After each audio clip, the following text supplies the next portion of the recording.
हरे कृष्णा। सभी वैष्णव भक्तों के चरणों में मेरा कोटि कोटि दंडवत प्रणाम। मैं राधिका प्राण वल्लभ देवी दासी आप सभी का स्वागत करती हूँ अपने YouTube चैनल में। ये हमारे महाराज जी के माध्यम से लिखी हुई पुस्तक विवाह एक अटूट बंधन, जिसका आज 3rd पार्ट है कि उपयुक्त जीवन साथी चयन करने की विधि। ये पार्ट 2 मैंने कल पोस्ट किया था, तो पार्ट 2 आज पोस्ट करूँगी क्योंकि ये बहुत बड़ा चैप्टर है, इसलिए मैंने इसको 2 पार्ट या 3 पार्ट में ही बनाऊंगी ताकि आप लोगों को सुनने में आनंद आए और ज़्यादा समय भी ना आपका वेस्ट हो। इसलिए हरे कृष्णा। नमां विष्णुपादाय कृष्णप्रेष्ठाय भूतले श्रीमान कृतुदास अधिकारी नामिने। नमां विष्णुपादाय कृष्णप्रेष्ठाय भूतले श्रीमते भक्ति वेदांत स्वामिनीति नामिने। नमस्ते सरस्वते देवे गौरवाणी प्रचारिणे निर्विशेष शून्यवादी पाश्चात्य देशितारिणे। नमो महावदन्याय कृष्ण प्रेम प्रदायते कृष्णाय कृष्ण चैतन्य नामिने गौरतुसे नमः। जय श्री कृष्ण चैतन्य प्रभु नित्यानंदना श्री अद्वैत गदाधर श्रीवासादि गौर भक्त वृंद। हरे कृष्णा कृष्णा कृष्णा हरे हरे, हरे रामा राम राम हरे हरे। जगत गुरु शिल प्रभुपाद की जय, अनंत कोटि वैष्णव भक्त वृंद की जय। हरे कृष्णा। हरे कृष्णा। नौकर की परीक्षा तब करें जब उसे कोई महत्वपूर्ण कार्य दिया गया हो। संबंधियों की परीक्षा तब करें जब आप विपत्ति में घिरे हों। मित्र की परीक्षा विपरीत परिस्थितियों में करें, और जब आपको आर्थिक संकट हो या अच्छा समय ना चल रहा हो तब पत्नी की परीक्षा करें। मनुष्य के जीवन साथी को सदैव साथ रहना चाहिए। विपत्ति के समय भी उदाहरण, सीता देवी ने भगवान राम का तब भी साथ दिया जब वे राजा नहीं रहे तथा वनवास का पालन कर रहे थे। तो ऐसे ही सभी का कर्तव्य बनता है कि वो अपने अपने जीवन साथी का साथ दें, सहयोग करें। अतएव व्यक्ति को बुद्धिमत्ता पूर्वक अपने जीवन साथी का चयन करना चाहिए, जो अपने कर्तव्यों व धर्म के पालन को अधिक सम्मान पूर्वक करता हो, वह अपने सुख की चिंता न करता हो। संतोष स्त्री सुकर्तव्य स्वादरे भोजन घरे त्रिषु चैव च कर्तव्यो अध्ययने तपादानयो। मनुष्य को स्त्री, भोजन और धन के मामले में संतोष कर लेना चाहिए। विद्या, अध्ययन, तप और दान करते हुए कभी संतोष नहीं करना चाहिए। तो विद्या करने में कभी संतोष नहीं करना चाहिए और दान करने में भी कभी संतोष नहीं चाहिए। फिर वो दान चाहे किसी भी प्रकार का हो, विद्या दान हो, धन दान हो, समय का दान हो। व्यक्ति को स्वयं के लिए सर्वोत्तम साथी ढूंढने का प्रयास करना चाहिए, परंतु उसे यह भी स्मरण रखना होगा कि उसके कर्मों या भाग्य के अनुसार जो भी उसकी पत्नी होगी, पति को उससे संतुष्ट होना चाहिए। तो ये महत्वपूर्ण है कि ऐसे साथी का चयन करे, ढूंढने का प्रयास करे जो उसके सुख दुख में सहयोगी बने और उससे संतुष्ट रहे, चाहे वो पति हो पत्नी हो। माता यस्य गृहे नास्ति भार्या च प्रियवादिनी अरण्यम तेन गतव्यम यथा अरण्यम तथा गृहम।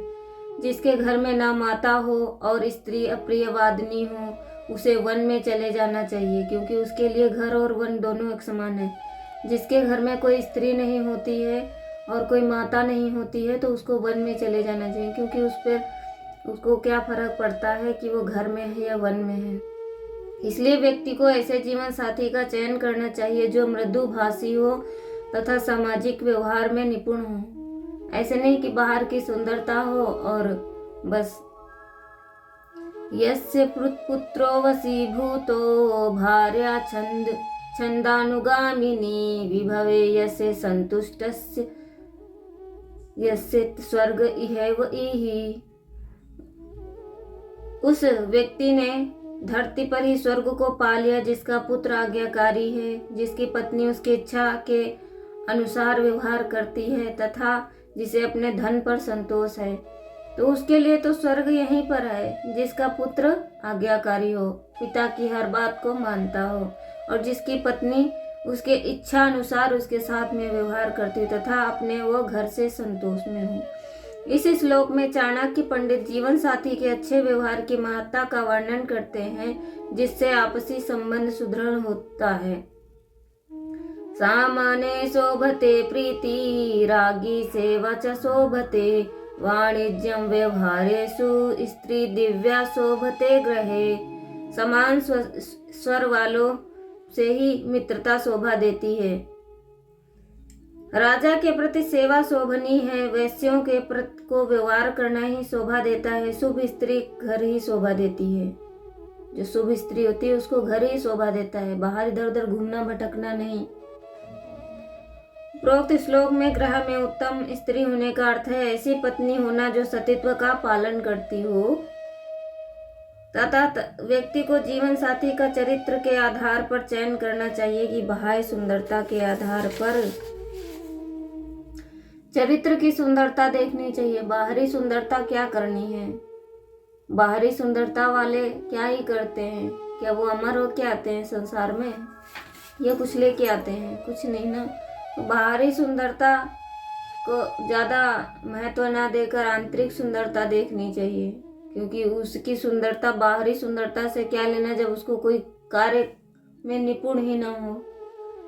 सकुले योजने कन्या पुत्रम पुत्रम विद्या सुयोजते व्यसने योजयच्छन्नुं मित्रम धर्मे नियोजयेत्।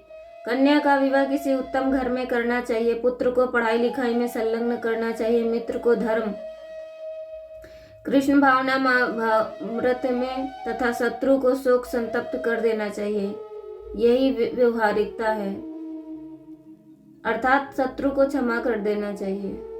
और कन्या का विवाह किसी उत्तम घर में करना चाहिए, पुत्र को पढ़ाई लिखाई में संलग्न कर देना चाहिए और मित्र को धर्म अर्थात कृष्ण भावना भावित करना चाहिए और शत्रु को शोक संतप्त मतलब उसके दुखों से उसको मुक्त कर देना चाहिए, उसको क्षमा कर देना चाहिए। यही व्यवहारिकता है मनुष्य की। इस श्लोक में चाणक्य पंडित कहते हैं पुत्री को उत्तम परिवार में ब्याहना चाहिए जो उसे प्रेम तथा समुचित सम्मान प्रदान करे तथा इस प्रकार वह अपने ससुराल को भी अपने ग्रह की ही भांति मानने लगे। ऐसा नहीं है कि घर में अपने माता पिता से अत्यधिक प्रेम करे और ससुराल में आते ही तेरा मेरा करने लगे और कहने लगे नहीं हम सिर्फ पति की सेवा करेंगे। तो ऐसे घर में कलह होती है, ऐसे घर में लक्ष्मी कभी वास नहीं करती। जो तेरा मेरा करती हो, अपना पराया करती हो, क्योंकि उसको जब एक घर त्यागना होता है तो दूसरा घर मिलता है और एक स्त्री से दो परिवार बनते हैं। उसके हाथ में दो परिवारों की नींव होती है। अब उस पर निर्भर करता है कि वो अपने परिवार को संभाल के चलेगी या खराब करके चलेगी। तो स्त्री के हाथ में होता है घर परिवार बनाना और घर परिवार को ध्वस्त करना। गुरुर्निर्विघ्न जानीतां वर्णानां ब्रह्मणो गुरु पतिरेव गुरा स्त्रीणां सर्वसभ्याभ्यगतो गुरु। ब्राह्मण क्षत्रिय और वैश्य के लिए अग्नि गुरु के समान है। ब्राह्मण स्वयं को छोड़कर सभी वर्णों के गुरु हैं। स्त्री के लिए पति गुरु है तथा अतिथि गृहस्थ के लिए सेव्य है। तो जो उस स्त्री का पति होता है वही उसका गुरु होता है। आज के टाइम में तो उल्टा ही देखने को मिल रहा है। आधुनिक युग में ऐसा प्रशिक्षण सर्वथा शून्य है। जो आधुनिक युग में ऐसा प्रशिक्षण दिया जा रहा वो धर्म के मामले में शून्य है। इसीलिए जीवन साथी का चयन करने से पूर्व स्त्री को अपने जीवन में पति के महत्व के विषय में प्रशिक्षित होना चाहिए।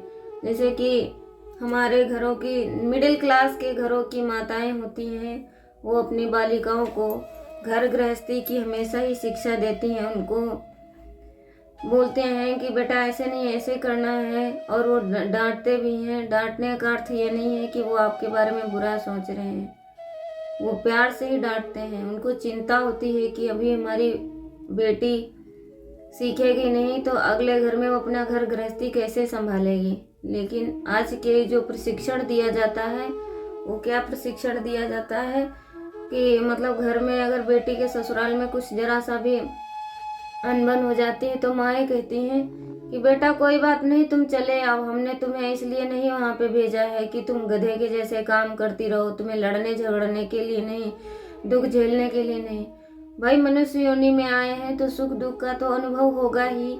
तो स्त्री का कर्तव्य बनता है कि वो अपने बुद्धि का प्रयोग करके हर एक समस्या का समाधान करे, हर एक परिस्थिति के अनुकूल रहे प्रतिकूल रहे जो भी है, और उसको अपने घर गृहस्थी में निपुण होना चाहिए, इसलिए सिखाया भी जाता है। पर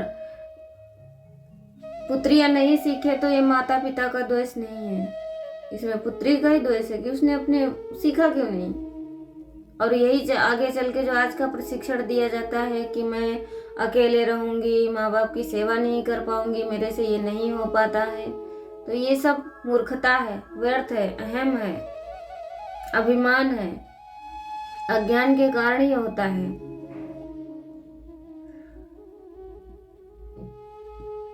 त्याज्य धर्म दयाहीनम विद्याहीनम गुरम त्याजते, त्याजे क्रोधन मुखी भार्यानि स्नेह बंधव सा जायते। यदि धर्म में दया ना हो तो धर्म को त्याग कर देना चाहिए। अगर किसी धर्म में दया नहीं है तो उस धर्म को त्याग देना चाहिए। आध्यात्मिक विद्याहीन गुरु को, क्रोधी पत्नी को, स्नेहहीन बंधुओं को त्याग देना चाहिए। जो पत्नी हमेशा क्रोध में रहती है और जो गुरु विद्याहीन है, और ऐसे स्नेही जनों को हम त्याग देना चाहिए। व्यक्ति को ऐसे जीवन साथी का चयन करना चाहिए प्रसन्नचित हो तथा वो विपत्ति में समभाव रहे। ऐसा नहीं कि जब विपत्ति आए तो घर बार छोड़ के चली जाए, चाहे वो स्त्री हो या पुरुष हो। जरा सा भी परिस्थिति देखते हैं छोड़ देते हैं, नहीं हम तुम्हारे साथ नहीं रहेंगे, ऐसे हमारे साथ हो गया तो हम तुम्हारे साथ रिश्ता नहीं रख सकते। ये चीज नहीं होनी चाहिए। शास्त्र इस चीज के लिए मना करता है। इतने बड़े विद्वान चाणक्य पंडित ने इतनी बड़ी बड़ी बातें लिखी, लेकिन लोगों के माइंड में बातें जाती कहाँ हैं? उनको शिक्षा लेनी ही नहीं है। व्यर्थ की शिक्षाएं ले लो, व्यर्थ की जो आज के नए नए आधुनिक कानून नियम बन रहे हैं। वरेत कुलालाजं प्रज्ञो निरूपमापि कन्यकां रूपवतीं च नीचस्य विवाह सृदसे कुले। बुद्धिमान मनुष्य को चाहिए कि वह रूपवती ना होने पर भी कुलीन कन्या से विवाह कर ले, किंतु नीच कुल की कन्या यदि रूपवती तथा सुशील भी हो तो उससे विवाह ना करे, क्योंकि विवाह समान में कुल में ही करना चाहिए। बुद्धिमान मनुष्य को क्या चाहिए कि वो रूपवती ना होने पर भी कुलीन कन्या से विवाह कर ले। ये चाणक्य पंडित बता रहे हैं। किंतु नीच कुल की कन्या यदि रूपवती तथा सुशील भी हो तो उससे विवाह ना करे, क्योंकि विवाह समान कुल में ही करना चाहिए। अब यहाँ पर इतना स्पष्ट लिखा है चाणक्य पंडित ने कि विवाह जो अपने समान कुल में ही करना चाहिए। और आजकल के समय में क्या गंधर्व विवाह हो रहा है, जो मैं पीछे पढ़ के आई हूँ कि गंधर्व विवाह हो रहा है ना, कुछ भी देखते हैं। तो जब आप अपने कुल के अनुसार नहीं करेंगे तो धर्म भ्रष्ट होगा। अब यहाँ पर विरोधाभास भी हो सकता है, इसलिए मेरा कुछ भी बोलना उचित नहीं है। इस श्लोक में चाणक्य पंडित उत्तम परामर्श दे रहे हैं कि व्यक्ति को समान सामाजिक स्तर वाले परिवार में विवाह करना चाहिए। इससे उसका गृहस्थ जीवन शांतिपूर्ण होगा। मात्र सौंदर्य के आधार पर व्यक्ति के निम्न स्तर के स्त्री पुरुष के साथ समझौता करना नहीं चाहिए। यहाँ निम्न स्तर का अर्थ गुणों की निम्नता से है, जाति पाति से नहीं है, गुण से है।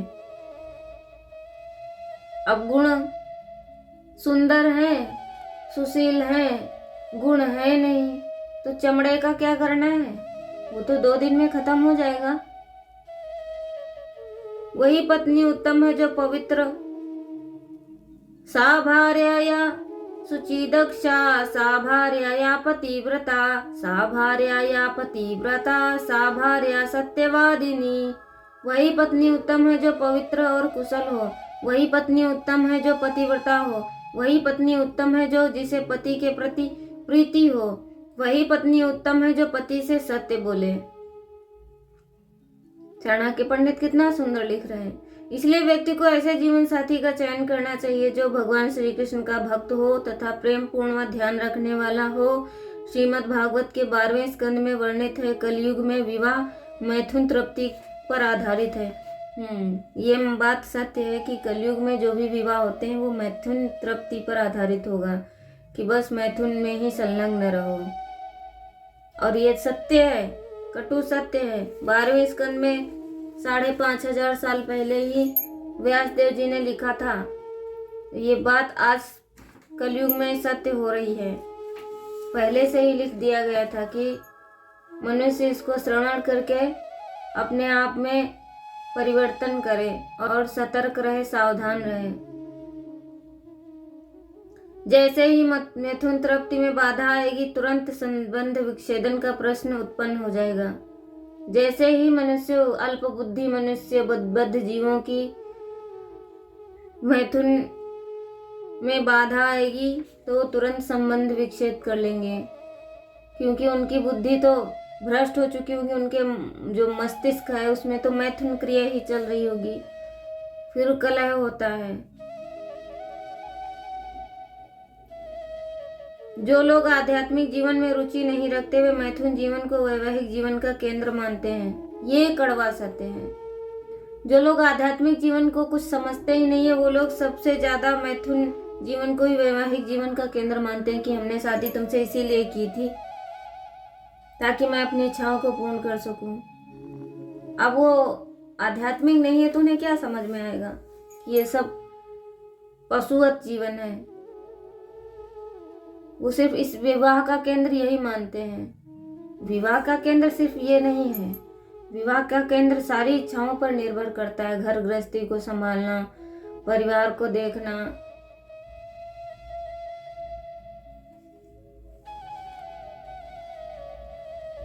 तथा इस प्रकार पाशविक जीवन व्यतीत करते हैं। उनको अब रोज रोज पता नहीं क्या क्या दुनिया भर की चीजें करते रहते हैं। परंतु शास्त्रों में वर्णन है कि विवाह द्वारा शनै शनै मैथुन जीवन को नियंत्रित करना चाहिए। धीरे धीरे मैथुन जीवन को नियंत्रित करना चाहिए।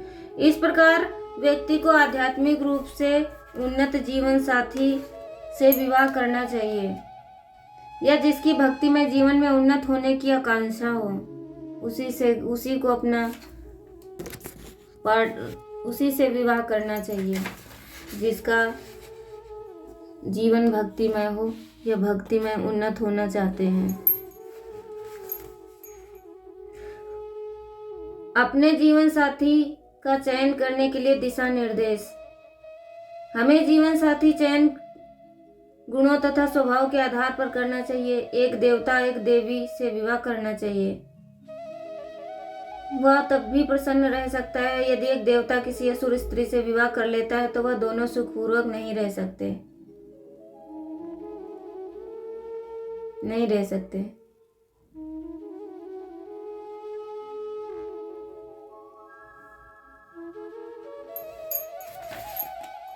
हरे कृष्णा।